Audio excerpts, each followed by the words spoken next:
yes, yes, yes!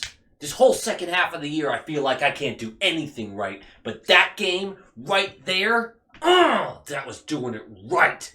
My life's purpose is making you Boston pundits miserable. And I am nailing it. Oh. Hey, man. Did you say something? Oh, I said something.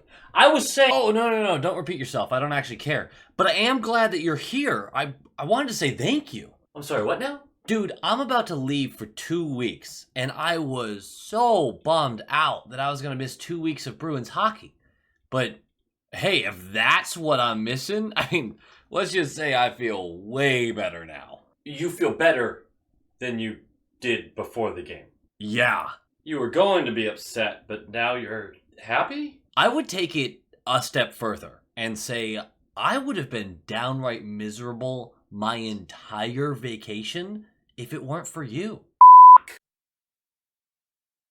Low quality fans of a high quality Bruins team, that is not a dub. It's okay. It's all right. There are games to react to. There are games to overreact to. And then there are games like this one, right?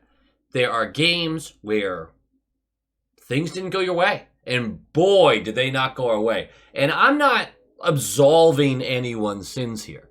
The team didn't play well. Sort of. Because in my book, although there's a bunch of players who were poor with the puck on their stick, were maybe not missing assignments, but weren't playing them well. There was just a ton of mistakes, the turnovers, everything. There was so much awful in that game.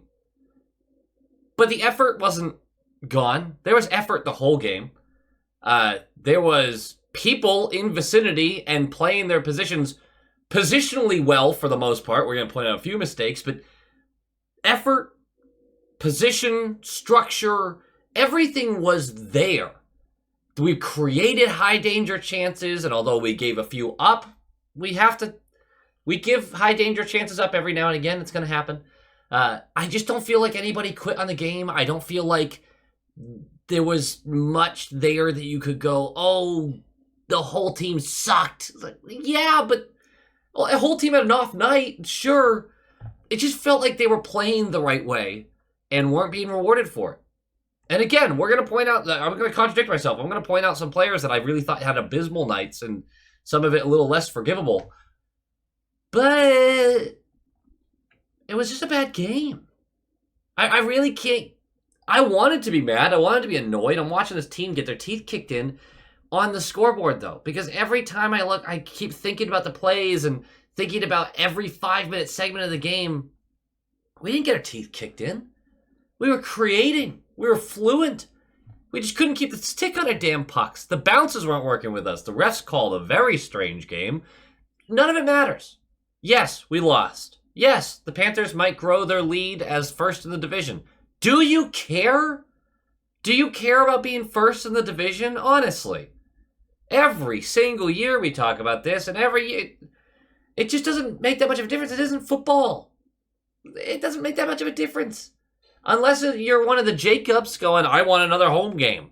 I want more home games. Money. Come on. Really? We're going to defend the Jacobs family? I can't be mad at them. We spend to the cap every year. I can be mad at them. The prices are insane. The prices are insane. Just to get in. Let alone to do anything while in there. I'm not going to go down this whole tangent. Don't overreact to this game. It's our first stinker in the last 4 or 5 games. Whatever. This team is not going to be incredible every night. They're not built that way. I should get to this because we're already a couple minutes in and people are going to miss this message.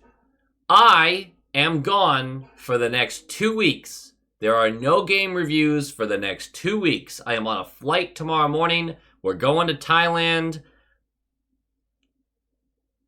I'm excited. I'm not around for 2 weeks. Let's talk about this game. Let's talk about this Blues team. Second meeting of the year. We beat them in January 4-3 in overtime. They are 3-6-1 in their last 10 on a 3-game losing streak, no longer. 26th in the power play percentage. 26th in goals scored per game. In fact, they had scored under 2 goals a game for the past 5 games or something. 20th on the PK and 18th in goals allowed per game. For the better part of the year, every time I looked at a power rankings, articles and whatnot, there is a Blues fan in the comments complaining that they're disrespected, that the Blues team is disrespected. You gotta appreciate fans willing to go to bat for their team all the time. Well, guess what?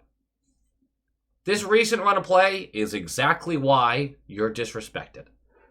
There's not enough talent on this Blues team. Mature talent, I should say, because there's some young guys that are going to step into some roles that is going to be very important for this team. Not enough mature talent on this team for it to be a great team right now. Blues fans know that. But when they are doing well, they want it to be recognized. When they aren't doing well, I don't know. Ask them about it. I'm sure they'll have a good answer for you. But simply put, they're just not good enough right now. We won't see Binnington for this one. Swayman's been getting hotter and hotter under the collar, so there was some talk about if Binner starts this one, do they fight? Which would be terrible timing at game 67, few weeks till the playoffs. I would not like that. It'll be Hoffer, who has a strong 911 save percentage on the season, but has a sub 900 save percentage on his last 3 starts, an 893. This game would be better for him.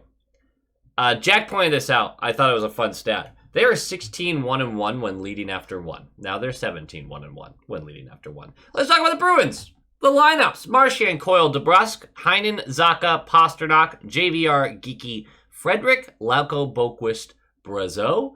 And then we're going to have Grismack, Linton, Carlo, Lohrei, Shattenkirk, Swayman. No need to overanalyze from there. Let's talk about this game. Puck drops! 53 seconds in. We're looking good already, moving the puck around. And Marchand's going to draw an interference call against Shen. So we're going to the power play. It's about as easy a penalty kill as you could possibly give another team. It was terrible. The period's going to continue. 9:47 left is the next note. But before we get to that point, the Bruins, although the shot totals are 4-3 at this point for St. Louis, but the Bruins look great. Can't quite connect on a few things, but they're opening these lanes. There's so much room in the offensive zone. They're collecting pucks off forechecks. They look great. Not a lot of stuff is getting to the net yet, but there's space, and they're utilizing it, and they're finding these seams, which makes this one hurt. 9:47 left. Blues get set up in our zone, and Shattenkirk fails 2 clears.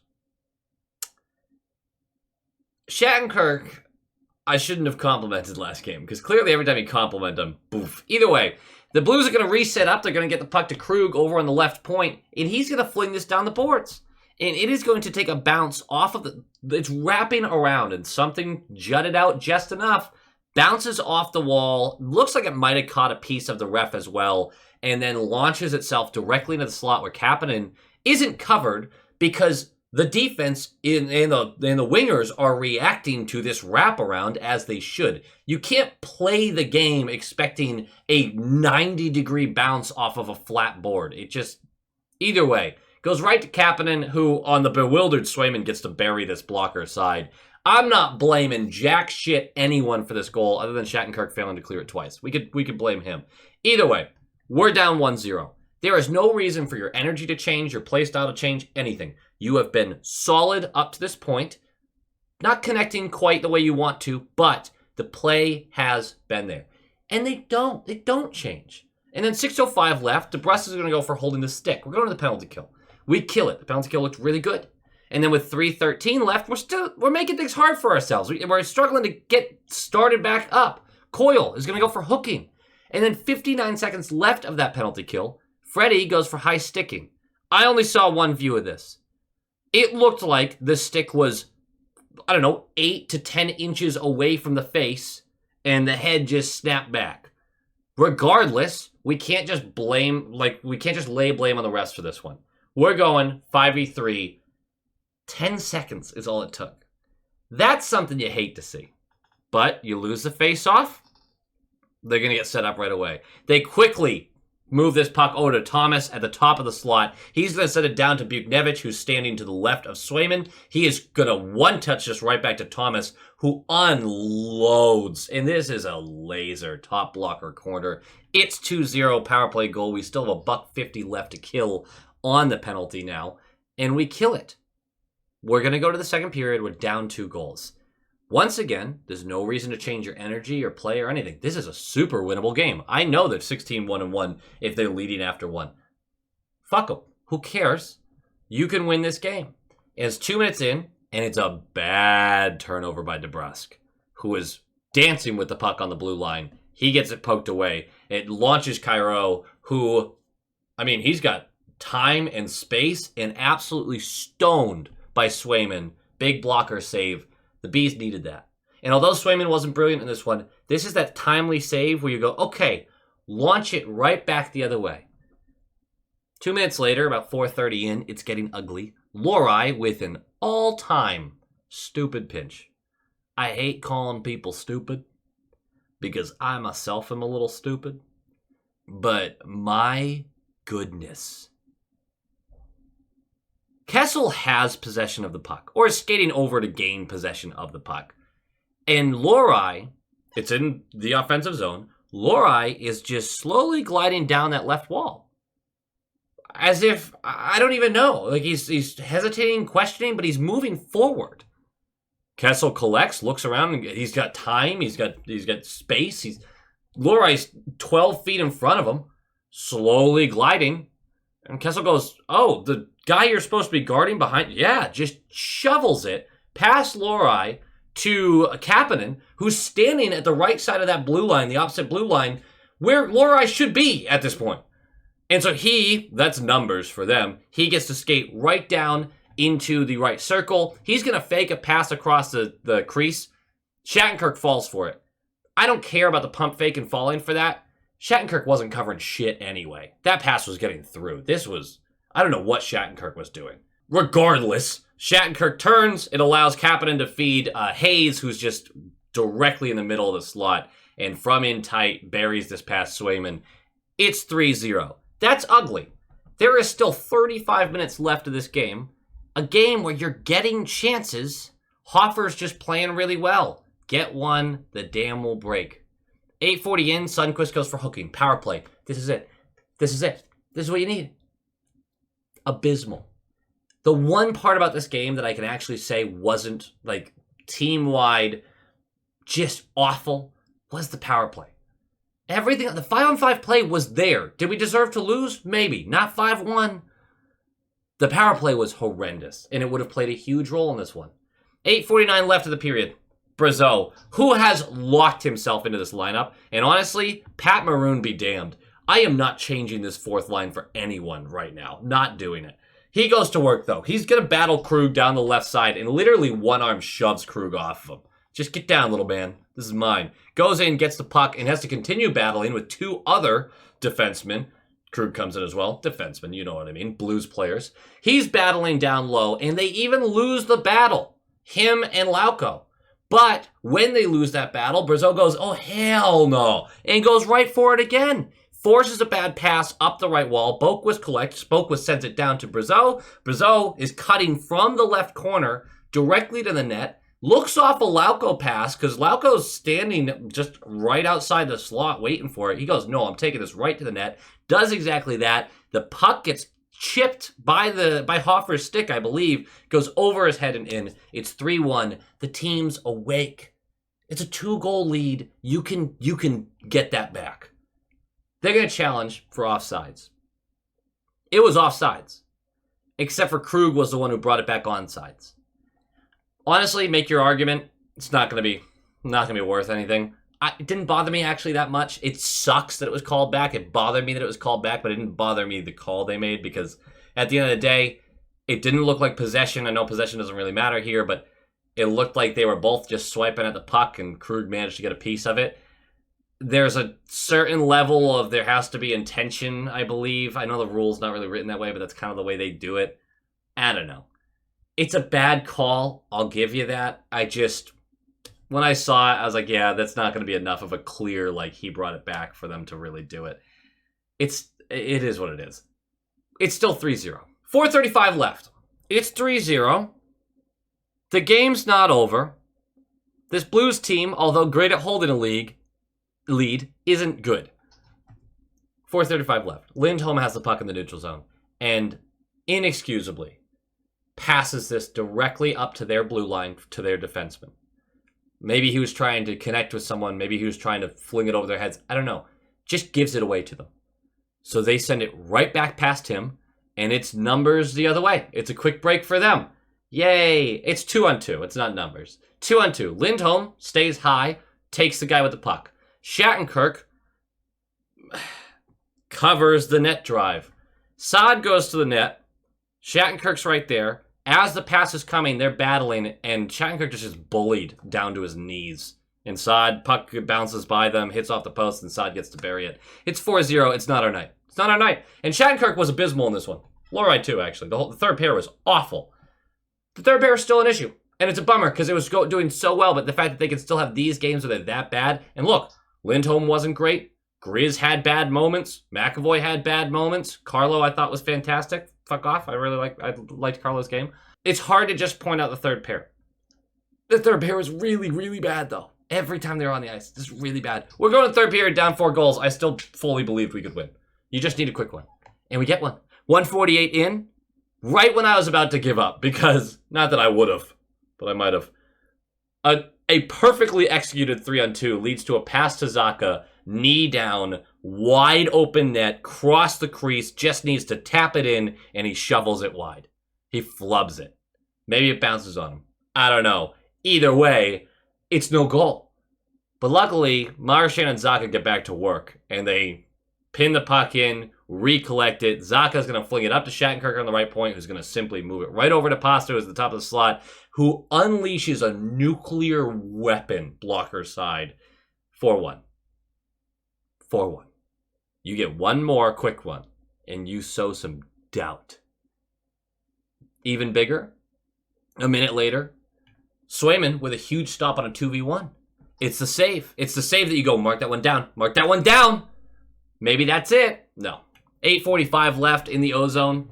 We have a face-off in the right circle. If you need an explanation of how this game wasn't our game, so we pulled the goalie. Monty getting squirrely. It's 4-1 regular season. Who cares, right? I'm not really going to criticize this all that much. They win the face-off. And then without even trying, just launch it down the ice for a 200-foot clear, and it goes in the net. It's 5-1. I don't even know who did it. I'll tell you who scored this stupid goal. Toropchenko. That's who scored the goal. He didn't even try to. He just flung this, and it went in the net. That's your final, 5-1. We have another power play. It's terrible as well. Whatever. Game notes. Don't overreact to this one. Seriously, don't. Now I'm going to overreact. Loride. We just talked about him. A couple games ago, I said, these are the things, these are the games, the moments where I go, I don't think you can play him in a playoff series. Because of how egregious his mistakes are, that's why I have trouble putting him in a playoff series. Because at the end of the day, if your mistakes are, well, you iced that puck when you shouldn't have. Or, all right, it's a bad penalty. Or you fail to clear. Things like that every now and again. They can end up in the back of your net, absolutely. But his mistakes right now are you took a terrible pinch, whether it be in the neutral zone or the offensive zone, which unleashed a 3-on-1 the other way. You completely missed this defensive assignment and chased him around the net, opening up a 2-on-0 in front of the net. Those are the mistakes where you go, no, that's like an 80% chance that ends up in our net. Stop doing it. I don't know. He's not a dumb player. He's not stupid. He's an intellectual guy. I don't know why he has these moments where he's like, I have to do so much right now. Calm down. Your first job is keeping the puck out of the net. Your second job is helping offensively. That's your second job. It's way below the first one. Way below. Those mistakes are too big. They're too big. Lorai's going to be a great part of this team for many years. I don't know if I trust him in a playoff series unless there's an injury right now. That's just where I'm at. And if Peak can look I know I have my criticism peak, but if he can look even halfway decent, Wotherspoon peak is my third pair if they're responsible. That's we'll see. Swayman! Ironic how Olmark comes out of the trade deadline with all the drama around him and puts up a performance. And then Swayman has this. Was this game on Swayman? No. Were these goals a bunch of goals that like he should have had? No. One or two of them maybe he wants back. But I don't even think that these were... I mean, they were high danger chances for the most part. Midway through this game, it became clear that one side was getting the saves that the other wasn't. We had high danger chances in tight. And it's not even like, oh, we're making this goalie look good. We weren't shooting. We had a couple go in the chest. Every team does. But no, Hoffer had to make saves, man. Swayman got outdueled badly tonight. Badly. Happens. I'm not like making a huge statement here or don't read too much of the trade deadline thing. I just thought it was funny. Tough night for Sway, though. Tough. Last game note, super negative, and I apologize for that. JVR, dude, what the fuck? He's playing on the power play. And he's got 1 point in 12 games. He's been horrendously dragging down Geeky and Frederick. He's late to get to the offensive zone. He's late through the neutral zone. He's terrible defensively. And when he does make it into the offensive zone, every time the puck's on his stick, he prays and whips it into the center slot when no one is there. Or with no chance to actually get to somebody. I feel so vindicated in saying we should have traded him at the deadline. I know, $1 million player and has some numbers this year. I don't think he's going to be an impact player in the playoffs. I don't. And I think he's dragging that line down at 5-on-5 play right now. And right now, he's kind of dragging the power play down too. I don't know what I do with him right now, but I might give him a break for a couple games. I really might. Call up somebody. We now can do that. Maybe just ease off JVR a little bit. All right? Other than that, this team's in a good spot. One bad game out of the last 4. I'll take it. I'll take that. This team's not a juggernaut. They're not going to steamroll everyone. They're going to have bad nights. Totally fine with this one. Felt like the energy and the structure was there. Things just didn't go our way. And that happens. Go Bees. Go Bees! Once again, guys, thank you so much for watching, but it is time to give a shout out to our high quality inspectors. We've got our top line tier inspectors. We got Brock Nope, Han Slomo, Coach D, the Bugman, the Atomic Lizard, Bradley Johnson, Aaron Adams, Just Aaron, Darren Woodbury, Brett Arney, Pinsent, and Nick Citrullo. Thank you guys so much for your support. It is greatly appreciated. And of course, massive props to these absolute stallions, the all-star tier inspectors. We have Bruins Smash, Jason Ozzy, Bruin Connolly, Hyle E. Coyote, Adam Ella, Jonathan Harvey, Joel, Abraxion, Jacob Pratt, Tupton D. Tashi, D.A. Kingery, The Only Newts, A Tasty Snack, Doots42, and Jeremy. You guys are absolute studs. I can't thank you enough, and go Bees.